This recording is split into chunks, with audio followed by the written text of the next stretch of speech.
Hi ಎಲ್ರಿಗೂ ನಮಸ್ಕಾರ. ನೀವು ನೋಡ್ತಾ ಇದ್ದೀರಾ ಸ್ಪೀಡ್ ಪ್ಲಸ್ ಕರ್ನಾಟಕ. ನಾನು ನಿಮ್ಮ ಮಂಜು ಗೌಡ. ಕರ್ನಾಟಕದಲ್ಲಿ ಇತ್ತೀಚೆಗೆ ಸಿಕ್ಕಾಪಷ್ಟೇ ಸಂಚಲನವನ್ನು ಸೃಷ್ಟಿ ಮಾಡಿದ್ದ ಕೇಸ್ಗಳಲ್ಲಿ ಮುಖ್ಯಮಂತ್ರಿ ಸಿದ್ದರಾಮಯ್ಯನವರ ಮೂಡಾ ಕೇಸ್ ಕೂಡ ಒಂದು.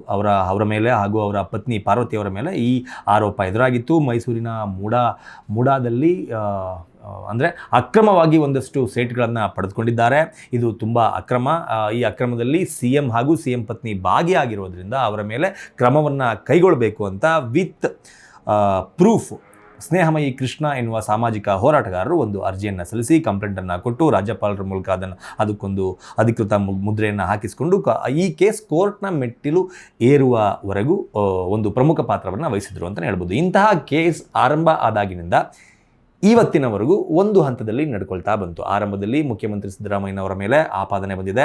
ಇದರಿಂದ ಅವರು ತಮ್ಮ ಮುಖ್ಯಮಂತ್ರಿ ಸ್ಥಾನಕ್ಕೆ ರಾಜೀನಾಮೆ ಕೊಡಬೇಕು, ಬೇರೊಬ್ಬರನ್ನು ಮುಖ್ಯಮಂತ್ರಿ ಆಗೋದಕ್ಕೆ ಅವಕಾಶ ಮಾಡಿಕೊಡ್ಬೇಕು ಅಂತೂ ಎನ್ನುವ ಮಾತುಗಳು ಒಂದು ಕಡೆ ಕೇಳಿಬಂದರೆ, ಮುಖ್ಯಮಂತ್ರಿ ಸಿದ್ದರಾಮಯ್ಯನವರು ತಮ್ಮ ಪತ್ನಿ ಪಾರ್ವತಿ ಅವರ ಹೆಸರಿನಲ್ಲಿ ಈ ಒಂದು ಹಗರಣವನ್ನು ಮಾಡಿದ್ದಾರೆ, ಹಾಗಾಗಿ ಅವರು ಮುಖ್ಯಮಂತ್ರಿ ಸ್ಥಾನದಲ್ಲಿ ಮುಂದುವರಿಬಾರ್ದು ಅನ್ನೋ ವಾದ ಮತ್ತೊಂದು ಕಡೆ ಆಗ್ತಾ ಇತ್ತು. ಇನ್ನು ಪ್ರತಿಪಕ್ಷಗಳು, ಇನ್ನು ಕಾಂಗ್ರೆಸ್ ವಿರೋಧಿಗಳಂತನಾದರೂ ಅನ್ಕೋಬೋದು, ಯಾರಾದರೂ ಅನ್ಕೋಬೋದು. ಅದರ ಜೊತೆಗೆ ಒಂದಷ್ಟು ಜನಸಾಮಾನ್ಯರು ಈ ಕೇಸ್ನಲ್ಲಿ ಮುಖ್ಯಮಂತ್ರಿ ಸಿದ್ದರಾಮಯ್ಯನವರಿಗೆ ಶಿಕ್ಷೆ ಆಗೇ ಆಗುತ್ತೆ, ವಿಚಾರಣೆ ಎಲ್ಲ ಮುಗಿದಾದ ನಂತರ ಅವರ ತಪ್ಪು ಇದರಲ್ಲಿ ಕಂಡೇ ಕಾಣುತ್ತೆ, ಹಾಗಾಗಿ ಅವರು ಮುಖ್ಯಮಂತ್ರಿ ಸ್ಥಾನದಲ್ಲಿ ಮುಂದುವರಿಯೋದಕ್ಕೆ ಯೋಗ್ಯರಲ್ಲ ಅನ್ನುವ ಒಂದಷ್ಟು ವಾದಗಳು ಕೂಡ ಜನಸಾಮಾನ್ಯರ ವಲಯದಲ್ಲಿ ಕೇಳಿ ಬಂದಿದ್ದನ್ನು ನಾವೆಲ್ಲರೂ ಕೂಡ ನೋಡಿದ್ದೀವಿ, ಕೇಳಿದ್ದೀವಿ. ಆದರೆ ಈ ಪ್ರಕರಣಕ್ಕೆ ಇದೀಗ ಒಂದು ಫುಲ್ ಸ್ಟಾಪ್ ಇಡುವಂತಹ ಕೆಲಸಕ್ಕೆ ಕರ್ನಾಟಕದ ಲೋಕಾಯುಕ್ತ ಪೊಲೀಸರು ಮುಂದಾಗಿದ್ದಾರಾ ಎನ್ನುವ ಒಂದು ಚಿಕ್ಕ ಅನುಮಾನ ಎಲ್ಲರಲ್ಲೂ ಕೂಡ ಕಾಡ್ತಾ ಇದೆ. ಯಾಕಪ್ಪ ಅಂತಂದರೆ ಈ ಕೇಸ್ ಏನಾಗುತ್ತೆ, ಈ ಕೇಸ್ ಯಾವ ಹಂತವನ್ನು ತಲುಪುತ್ತೆ, ಈ ಕೇಸ್ನಲ್ಲಿ ಮುಖ್ಯಮಂತ್ರಿ ಸಿದ್ದರಾಮಯ್ಯನವರು ಹಾಗೂ ಅವರ ಪತ್ನಿಯಾಗಿರುವಂತಹ ಪಾರ್ವತಿಯವರ ಪಾತ್ರ ಏನು ಅಂತ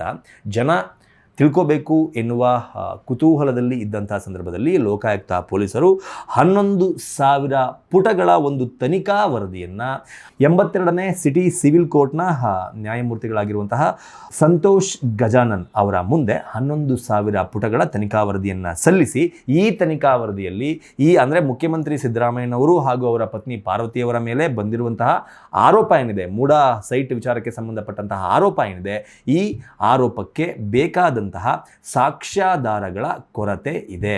ಈ ಪ್ರಕರಣವನ್ನು ಸಾಬೀತು ಮಾಡೋದಕ್ಕೆ ಬೇಕಾದಂತಹ ಸಾಕ್ಷ್ಯಾಧಾರಗಳು ನಮಗೆ ಸಿಕ್ಕಿಲ್ಲ, ಕೊರತೆ ಇದೆ. ಹಾಗಾಗಿ ಈ ಕೇಸನ್ನು ನಾವು ಬಿ ರಿಪೋರ್ಟ್ ಹಾಕುವ ಮೂಲಕ ಕ್ಲೋಸ್ ಮಾಡ್ತಾ ಇದ್ದೀವಿ ಎನ್ನುವ ಒಂದು ನಿರ್ಧಾರಕ್ಕೆ ಕರ್ನಾಟಕ ಲೋಕಾಯುಕ್ತ ಪೊಲೀಸರು ಬಂದಿರುವ ಮುಖಾಂತರ 11,000 ಪುಟಗಳ ತನಿಖಾ ವರದಿಯನ್ನು ಈಗ ಆಲ್ರೆಡಿ ನ್ಯಾಯಾಲಯಕ್ಕೆ ಸಲ್ಲಿಕೆ ಮಾಡಲಾಗಿದೆ.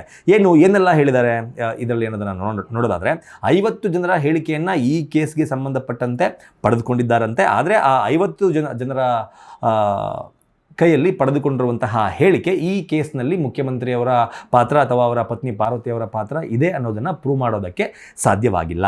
ಹಾಗಾಗಿ 27 ಸಂಪುಟಗಳಿರುವ 11,000 ಪುಟಗಳ ತನಿಖಾ ವರದಿಯನ್ನು ಕಂಪ್ಲೀಟಾಗಿ ಸಲ್ಲಿಸಿದ್ದೀವಿ. ಇದರಲ್ಲಿ ಇವರ ಯಾವುದೇ ಪಾತ್ರ ಇಲ್ಲ, ಇದನ್ನು ಬಿ ರಿಪೋರ್ಟ್ ಹಾಕಿ ಕ್ಲೋಸ್ ಮಾಡಬಹುದು ಎನ್ನುವ ಅಭಿಪ್ರಾಯಕ್ಕೆ ಲೋಕಾಯುಕ್ತ ಪೊಲೀಸರು ಬಂದಿದ್ದಾರೆ.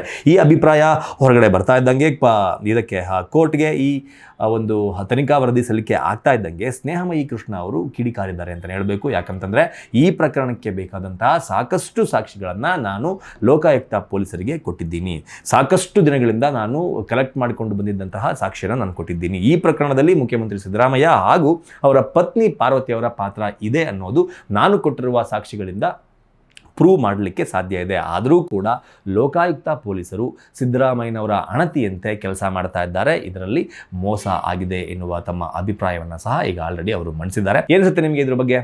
ಮೂಡಾ ಹಗರಣದಲ್ಲಿ ಸಿದ್ದರಾಮಯ್ಯ ಹಾಗೂ ಅವರ ಪತ್ನಿ ಪಾರ್ವತಿ ಅವರ ವಿರುದ್ಧ ಈ ಕೇಸನ್ನು ಪ್ರೂವ್ ಮಾಡೋದಕ್ಕೆ ಸಾಕ್ಷ್ಯಾಧಾರಗಳ ಕೊರತೆ ಇದೆ, ಹಾಗಾಗಿ ನಾವು ಈ ಕೇಸನ್ನು ಬಿ ರಿಪೋರ್ಟ್ ಆಗಿ ಕ್ಲೋಸ್ ಮಾಡ್ತಾ ಇದ್ದೀವಿ ಎನ್ನುವ ಲೋಕಾಯುಕ್ತ ಪೊಲೀಸರ ನಿರ್ಧಾರದ ಬಗ್ಗೆ ನಿಮ್ಗೆ ಏನಿಸುತ್ತೆ ಅನ್ನೋದನ್ನು ಕಮೆಂಟ್ ಬಾಕ್ಸ್ ಮೂಲಕ ತಿಳಿಸಿ ಅಂತ ಕೇಳ್ಕೊತಾ ಈ ವಿಡಿಯೋನ ಮುಗಿಸ್ತಾ ಇದ್ದೀನಿ.